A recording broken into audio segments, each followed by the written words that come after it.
Welcome to another episode of Pivot Series Season 2. I still get excited about saying that because we have a lot more to share. And as you know, in this season, we are speaking with our pivot pioneers. Now, these are women in their respective business fields who definitely have some skin in the game. They put their footprint on what they have been able to achieve.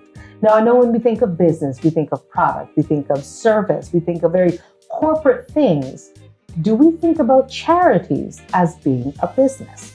Well, today we're going to get the opportunity to have a chat with Shamelle Rice of Jabez House. How are you, Shamelle? I am doing good, Gil. I'm doing good. Thank you so much for having me. I'm excited to have this conversation with you, man. And we are very excited about having this conversation with you. Good. The name Jabez House has been floating around now, at least in my sphere, for quite some time. Perhaps you can share with our viewers what, first of all, Jabez House means, right, and what is its ultimate purpose. Okay, awesome. So just to kind of give some origins. So the name Jabez really is a name that comes from a book I read when I was a teenager, from this book called The Prayer of Jabez. And it's really about this Bible character, this young man whose life was not the most exciting, and persons pretty much believed that he was going to amount to nothing. And he said this very simple prayer to God, asking God, just to do something amazing in my life, that people, like, whatever they're expecting, that something different can come of it. And I read that book as a teenager, and because of just how I had grown up, just being really poor, my family was very dysfunctional, all this stuff, like, it really spoke to me. And I said, I want to be a person that, people may not expect anything good to come of my life, but I really want that something different can happen, that God could do something, different in my life. And coming out of that then, and the impact that book had on my life, I said, I want to devote my life then to helping others, to serving others, and specifically women. And I just always then said no, because of the impact that book made on me and the name, and I understood what it had all meant. I just knew that I was going to someday have this organization, and that would have been the name, so that whatever persons may expect, well, nothing good can come of you, you're a nobody, you're nothing, like, transformation is possible, all things are possible, and there can be impact significantly. So that's really the origin of Jabez House. And we work only with female sex workers. So our program is really centered on providing access to alternative economic empowerment opportunities for women who find themselves in sex work and desire to transition from the trade. So we pretty much work on facilitating that process for them. Now, before we get into why you chose specifically female sex workers, let's go back a little bit, because your description was, I grew up poor in a dysfunctional family. Yeah. Usually people under 40, because she's under 40. People under 40, you don't really hear things like growing up poor. You think of that as a generational thing. Now, when you say poor, do you mean just poor in comparison to others, or like no matter how you slice it, right, there was a lack of sufficient available to you? Yeah. Well, I don't mean poor. I mean, we were definitely poor compared to others, but I do mean like poor. So my mom was a young single parent. She would have had my brothers and I mean, us all by the time she was, I think, about 22 or so. And we lived in a very small one-room house, no electricity, no running water. We had a pit toilet outside. Many days you would go hungry, like always just wearing hand-me-downs, somebody's walking barefoot. Like, I'm not talking about, I just didn't have what I prefer to eat today. I'm really talking about it wasn't like it was the latest pair of shoes. And I didn't mean to be clear to highlight it, but you often spoken about it openly.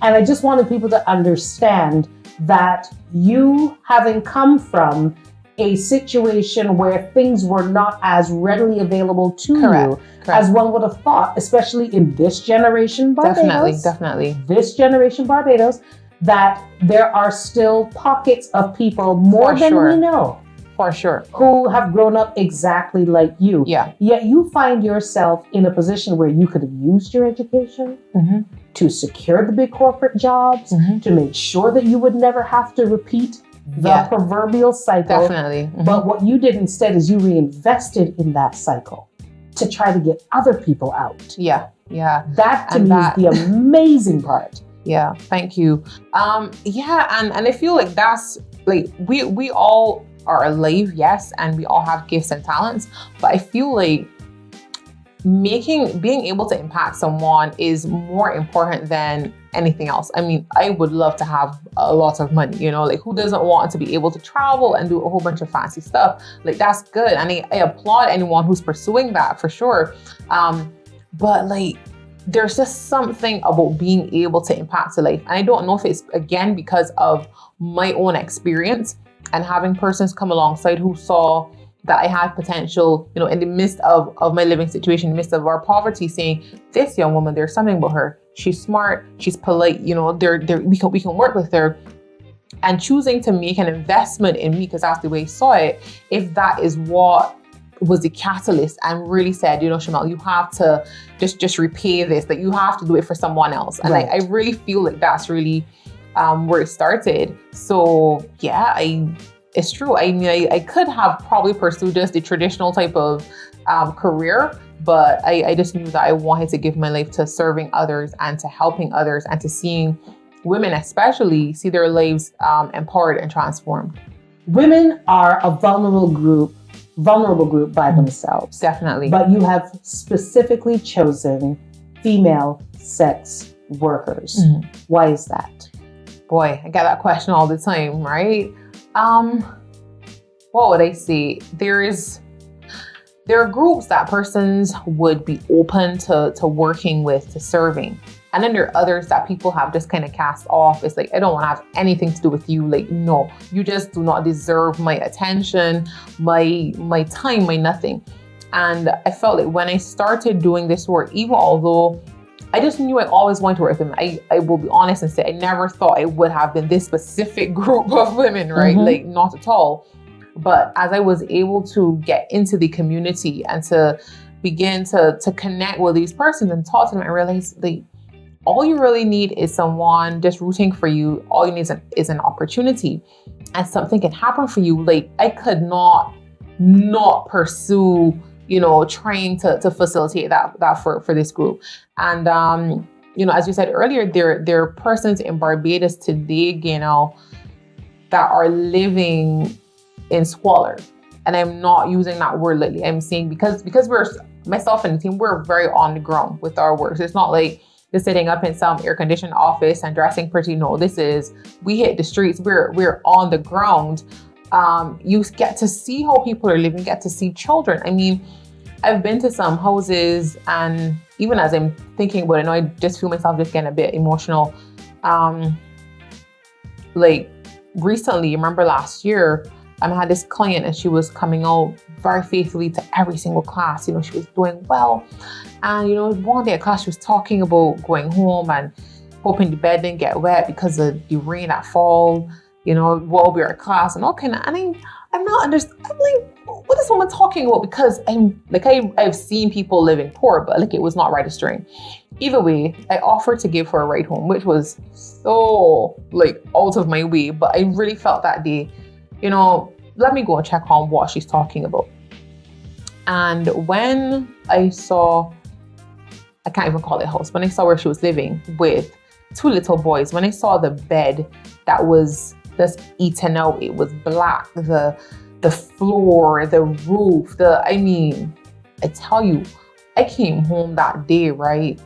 And I cried for probably almost 2 hours. I drove very slow on my way home because I knew from the time I got home, I would have to switch right into mommy mode. And I didn't want my daughter, who just turned 4, I didn't want her to be like, mommy, what's wrong? You know, but I took my time, I drove, I stopped, I just cried. I was like, Shamelle, this is, you know, because I'm thinking, but this little boy, you know, he's the same age as my daughter. You know, like, I mean, like, there's no way a child should have to live like this. There's, you know, so there are a lot of people in Barbados who are still living very, I mean, it's rough.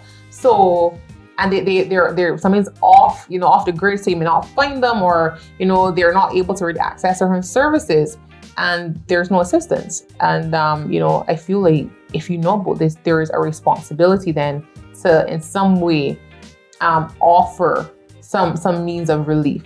And I just want to put it here, Jabez House, we're not just about welfare and just, I feel sorry for you. We're big on empowerment. So I do not just believe in giving persons handouts, but if I see that you are working at something, if I see that you are committed to developing, to growing, to excellence, well, you know what?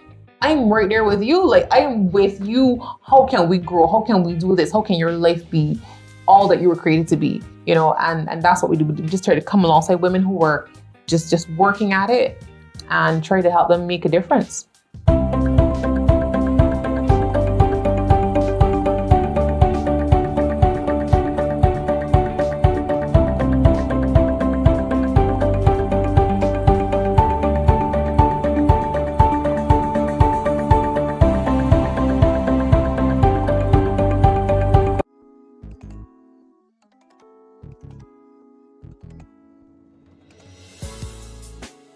So clearly you don't go on this mass recruitment drive, No. But then how do the women find you or find out about you?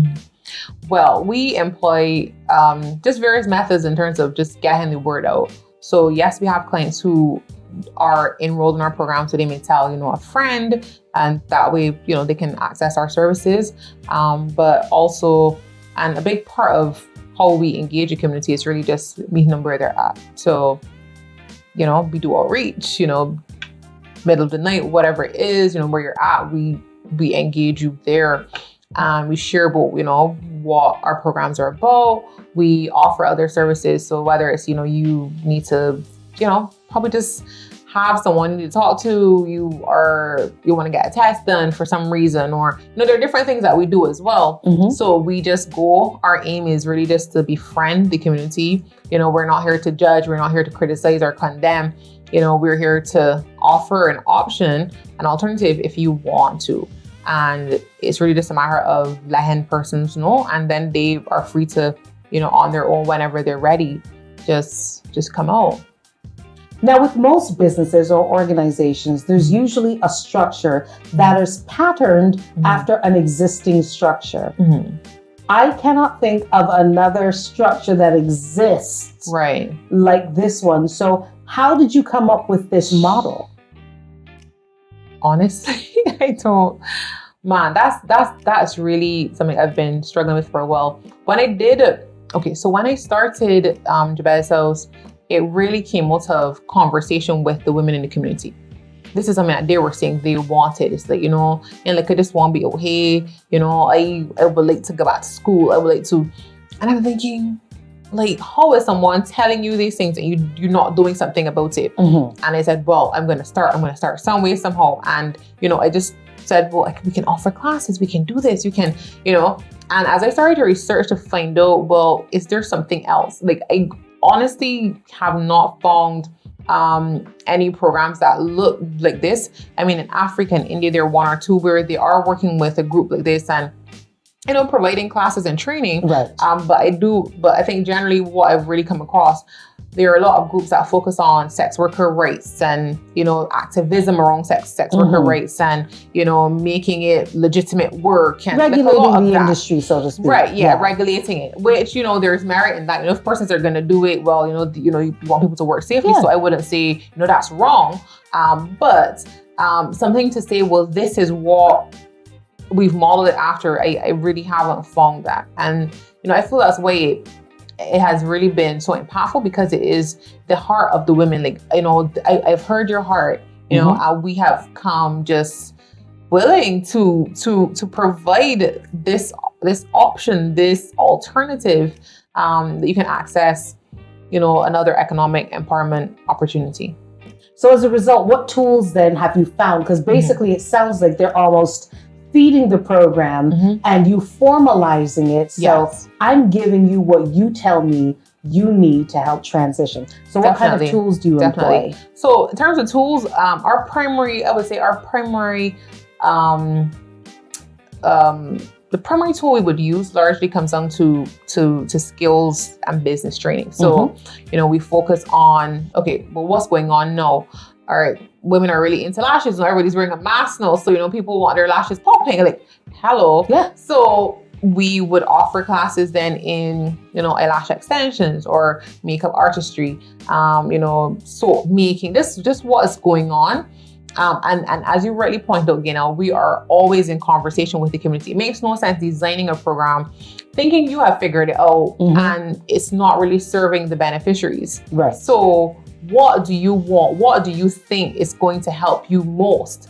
And how can we look at implementing that? How can we look at trying to facilitate this somehow?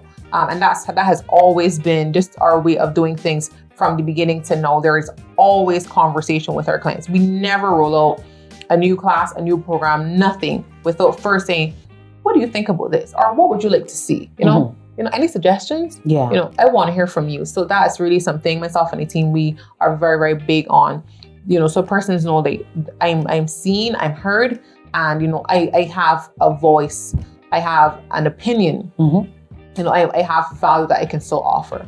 Where one may not have mattered before. Definitely. Now they finally have one. Definitely. So you have used terms like team, structure, tools, classes. That sounds super organized, much like a business, but it's a charity. Yeah. But how does one run a charity without running it like a business? I don't know that you're able to do it effectively. Right. Like if you want to, so a charity, you're focused, it's not for profit making in terms of monetary value, but it's an investment. This is a social investment, and the returns, you want to see returns in the lives of people. Not only that, when persons come alongside you, persons say, no, I want to, put some money into this program. Like I want to see my money is working for me. It is doing something.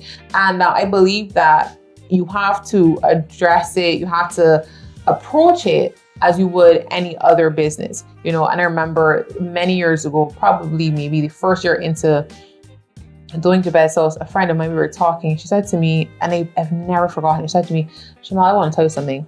If you're serious about doing this, right, you have to take this, you have to run this as a professional endeavor. This cannot just be a hobby. It can't just be a side thing. It can't just be, and there was just something about that just resonated with me. And I said, but it's true, like, I can't just be half-hearted about it. And not that I was, but I think she was just really calling me to something even more. So I always have a plan. I'm always thinking, always researching and looking at trends and, so the same things that a business will probably look at doing, how can I reach my customers more? Right. People are spending a lot of time online. It needs to be online. Persons are, they live on the social media platforms. So ads and I'm running an ad to say, like buy this product. Correct. But I may be running an ad saying, hey, here's a program that you can consider supporting. This is what value you can add, and we can also help you. But so it has to you still have to employ those practices and stuff as you go on. Tools and techniques, Definitely. like any other business. Definitely. So how long has Jabez House been in existence now? Since 2012. Not the greatest with math. So that is what, like about 8 years? Something like that. Because you're asking since 2012, right? let's call it 9 years. You're on the cusp of your 10th anniversary. Yes. There you go. On the cusp of your 10th anniversary. Yeah. Are you where you thought you would be, where Jabez House is concerned? In some ways, yes, and in other ways, no. I think when I first started, I was always about impact. But I think, sometimes we get really caught up in the visual. So having a massive, building and doing all of these things, I feel like that's something I really wanted. And I still want that. We have a good, proper center and there's all this happening. But that hasn't fully happened yet. We're okay. We have a place where the ladies come, where we're able to offer our services. That's fantastic. But I feel like I'm happy with the impact so far that we've been able to make. On Sunday, a friend of mine, she's not a friend she's a friend, but she's really a client who would have come through our program, who is now graduated. She's doing well, she's working, doing very, very well. And she had a little bit of a scenario sometime back, and I just helped her. I didn't even think anything about it. I just said, she called. I said, oh yeah, we're always here for you, whatever. And she just ended up passing by my house on Sunday. I didn't even know she was coming. And I looked outside, I saw this car, and I saw her getting out, and she's like, just putting some in your mailbox. And I was like, what's that? Anyway, I went outside afterwards, and it was a thank you card. And she wrote me this note. I mean, and I tell you, no, like I read it, right? And I was like almost like in full tears, because I was looking outside at her and thinking, like, she's dressed for work. I mean, she's doing good. Like, I know she's married. She's like, she has like her, like, thinking of where she was 3 or 4 years ago to now. I'm like, who would have thought? Yeah. And we have so many stories of women who have been able to just move into this different spaces. They're doing well now.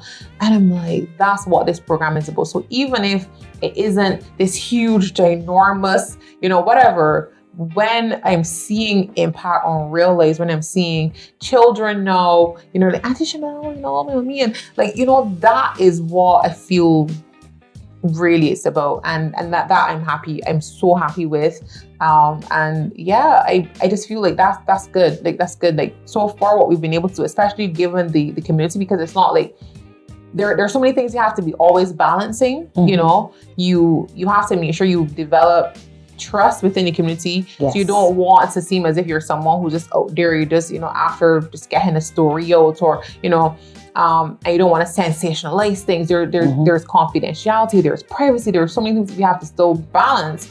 But being able to do all of that while still being able to make impact, while still being able to just change, I'm forever grateful for that.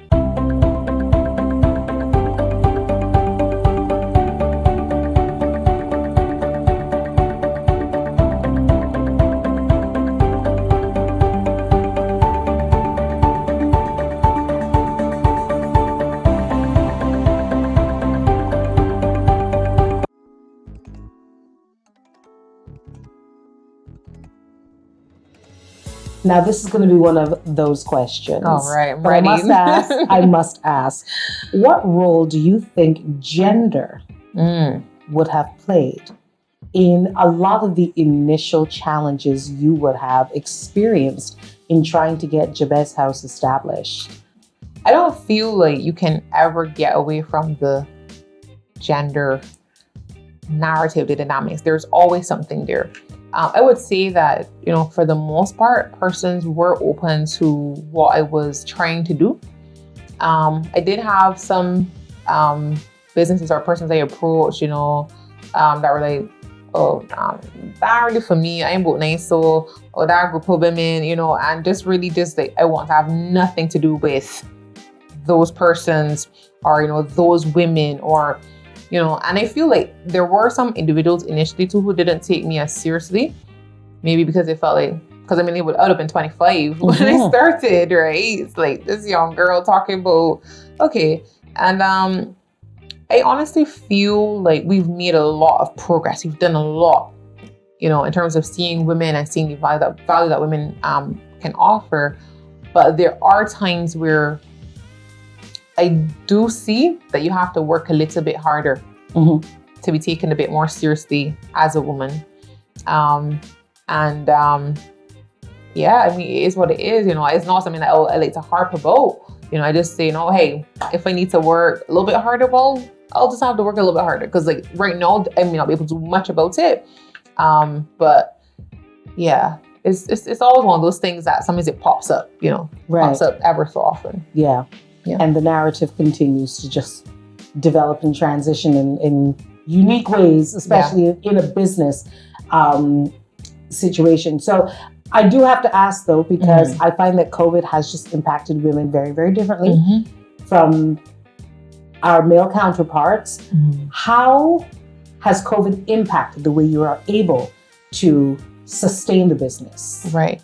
Well, I would say persons have generally still been open to, to giving, to donating, to helping. And for that, I'm just really, really grateful, you know. But as an organization, it has caused us we've had to do a lot of things differently, you know, which has proven to be a challenge at times because, you know, now with so many things having to be online and stuff, we've had clients who we have only been able to engage on the very basic level. And by basic level, I mean helping you to meet your basic needs, like food and that sort of thing. Because some persons, you know, don't have a proper cell phone or don't have good Wi-Fi, or, you know, they're just not able to be home and dealing with the children who may have school and still plugging into programs properly. And there's just, you know, there's some of that. But, you know, I would still say that I'm grateful for technology because it did allow us to still be able to work and to engage clients and to make sure that women were able to, you know, get the different services they needed in terms of maybe speaking to the counselor or just having a space at times that they could see the others, you know, and know, well, we're all in this together. We're all still plowing through, and we're gonna come out on top. So, and I would also definitely say the pandemic has forced us to be a lot more creative. So like these last 2 months, especially, man, like I've been grinding. Like we're about to roll out so many things, and I feel like if we didn't have the pause, if we didn't have to stop and to, you know, to do a lot of reflection, that would not have happened because you're something so busy just in the day-to-day, you know, outing fires and doing this, doing that although you may be planning certain things, you know, sometimes just having to take that step back and say, okay, shoot, well, how can I pivot? How can I do this differently? How can I, you know, how can I still get there, but going this direction? That has definitely come out, you know, during this time, this time. Boy, we're going to look back in a couple of years on this time. On this time. I know. Do you see yourself developing a Jabez House in other small nations, this general work model? Oh man, that's my heart. Yeah. I would love to do that. Like that's something that I really want to go after. And I'm really about best practice, you know. So I feel like, yeah, we got certain things down pat. And, you know, well, no, especially working through the pandemic, I'm like, okay, let's kind of revisit this, kind of look at this. But I would love to see this happen, like in other places. You know, there are women who come to Barbados, you know, and they're doing sex work. Like, I wouldn't want to have to wait until a woman gets her to try to do some sort of intervention, or we can work with her when maybe all that woman needed was an opportunity, you know, access to maybe some outlet in her country where she was, that could have made that difference. So, yeah, for sure, I would love to see this model replicated like across the Caribbean and even beyond. Yeah, definitely. It would be remiss of me not to ask how people could get involved, even if they can't donate full time, full services. Donations are still necessary. Definitely. Sometimes money just goes a lot further than tangible products. Maybe they have a service that says, hey, you know, in this particular class, I can allocate 5 free spots. For your, how can people be of actual service to Jabez if they so desire? Well, thank you for asking. For sure, money always goes a long way. Yes. Because our services are offered free of cost to the women. So, and we want to always keep it that way. We don't want that a woman is already struggling, she's already working through stuff, and then there's this barrier of I got paid to come to these classes and buy all this stuff. And so all we require from our clients is just to show up and be committed. Like, if you're serious, show up and be committed. That is all.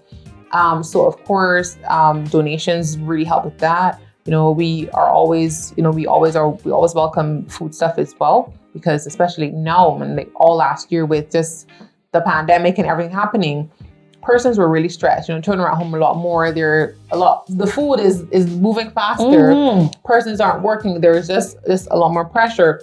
And the worst feeling is to be hungry. Yeah. Hungry and stressed out. If I'm stressed out, fine. But I mean, there's just something about being hungry that alone brings all stress. You get hangry, you know what I mean? Like, yo, what are you talking about? So we've just always been happy, you know, last year and even this year so far, that we could be meeting those basic needs, making sure, you know, you or your kids don't have to go hungry. So that's the way a person can get involved. And as you know, alluded to, yeah, if you have maybe specialized skills and stuff, sometimes we have different workshops happening. So you may want to say, hey, I can offer, some hours of my time doing this. And, we're happy to look at if it fits with what we're doing and trying to work it out. And finally, what advice would you give to fellow business owners? Because I consider you a business owner, innovator. What advice would you offer them, especially when they have to deal with the unseen and the unknowns like COVID or just things that are thrown in your direction that took a weird curve? I would say bet on yourself. Bet on yourself. And I was having this very conversation this morning with my husband, and I said to him, sometimes we're not even aware of what we already have on the inside. Like, I believe God has given us everything already deposited in there. And sometimes it's just a matter of sitting down and just taking time to reflect, to just go deep, to not just be moving around, but just take time to reflect. Maybe talk to someone, bounce something off for someone, but you already have it there, And if you believe in yourself, that makes the world of difference. So that even if things come you did not plan for, those curveballs, whatever it is, because you are confident that you are able to get through it, then you will. So you may fail, but it doesn't mean you stop there, because failure and disappointment, all of that is part of life and especially part of business. And yes, I do Jabez House, but along the way, we've always just been trying to find ways to sustain ourselves. And it has meant that we've also employed traditional business things. So like recently, up until a year ago, we had a farm where we had like 1,500 hens, we were doing eggs and, so I know what it is to go through other types of business where you have to work through things, some things may work better than others. You have to, but it's just a matter of just keeping at it, keep plowing away, know that you got it, and just keep going. Like, believe in you, bet on you, be your own cheerleader. Sometimes we are always looking for all the external validation, though that is good. Yeah. Right. Like, if you don't believe in you, if you don't love you, how are you expecting that from somebody else? Exactly. And even if someone is giving that to you, there's always going to be that doubt in your heart. Like, you really think so? You really feel so? Like, no. Like, I'd be like, girl, you so awesome. Listen to me. You need to do that. So I would tell anyone who is, really just into business, whether it's traditional type, businesses or some social enterprise, like, you got it. And you just need to believe in yourself, bet on you, and just keep going. Just keep going. I feel like my pom-poms are already in the air for Shamelle. I'm going to tell you now a secret. Here on the Pivot series, your nickname is Saint Shamelle. Saint Shamelle? That's right. Saint Shamelle. What? Okay. Well, and Saint Shamelle, I've already adored you with your sainthood. I want to thank you so much for not only being available to teach us things that we may not have already known, maybe just reaffirm things that we knew, but we needed to hear it, but really to put that out in the universe and to uplift and inspire in meaningful, true ways. Yeah. Thank you again. I appreciate those really kind words. And thank you again for having me. It was really nice just being able to talk about just all of this. And, I'm all for women supporting women and just anything where it's, women's focus and led and empowerment. Yeah, so this has been really good as well. Thank you. Thank you so much. And of course, you know that you can follow Jabez House online. Perhaps you can tell us where. Yes, on Facebook, on Instagram. You can reach us on WhatsApp, wherever. But all of our information is out there. And that's Jabez House. And you'll find us just on everywhere. Our website, everywhere. Everywhere, yeah. And maybe catch up on the story of Jabez, because now I'm curious and I want to be so inspired. Thank you so much for tuning into another Pivot series. This is the Pioneer series, and we hope you are definitely enjoying watching as much as we enjoyed bringing it to you.